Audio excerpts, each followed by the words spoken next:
Maintenant que les planches sont prêtes, je peux les mettre au format. Je commence par m'occuper des deux faces. Comme elles sont bien droites, je peux directement les passer à la raboteuse. Ensuite, je m'occupe de la tranche. Comme il peut y avoir des écarts dus au collage, je décochère le premier côté. Ça m'assure qu'elle soit parfaitement lisse et surtout qu'elle soit à 90 degrés. Ensuite, je repasse sur la raboteuse pour reporter la face que j'ai dégauchie. J'obtiens ainsi deux tranches parfaitement parallèles. Pour pouvoir coller le contour à la fenêtre, je fais une feuillure de chaque côté, une de 15 et de 18 mm, pour s'adapter à l'épaisseur des matériaux de la porte. Maintenant, c'est au tour de l'emplacement de la vitre. Je fais une rainure de 25 mm de large qui correspond à l'épaisseur du vitrage. Je le fais par passe de 5 mm.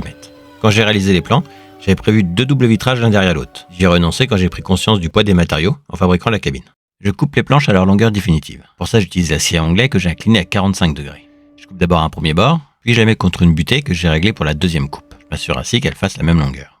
Pour ne pas m'embêter à peindre quand la vitre sort en place, je l'ai peint avant le collage. J'aurai comme ça uniquement les coins à rattraper. Pour le noir, j'utilise du Durogrid Black, qui est un saturateur. Si tu veux essayer les produits Rubio, tu peux bénéficier d'une réduction de 5% sur le site Acheter Rubio avec le code SILA. Ce code affilié me permettra en retour de vous montrer encore davantage sur les produits Rubio. Maintenant que la peinture est sèche, je peux coller les 4 parties. Je commence par mettre la vitre dans les rainures des 2 grandes longueurs. Je mets de la colle sur les 2 largeurs. Pour ça, j'utilise de la PU en gel, qui a l'avantage d'être légèrement expansive, et elle sèche en quelques heures, et une fois sec, elle devient vraiment très dure. Et pour maintenir le temps du séchage, j'utilise des sangles de serrage.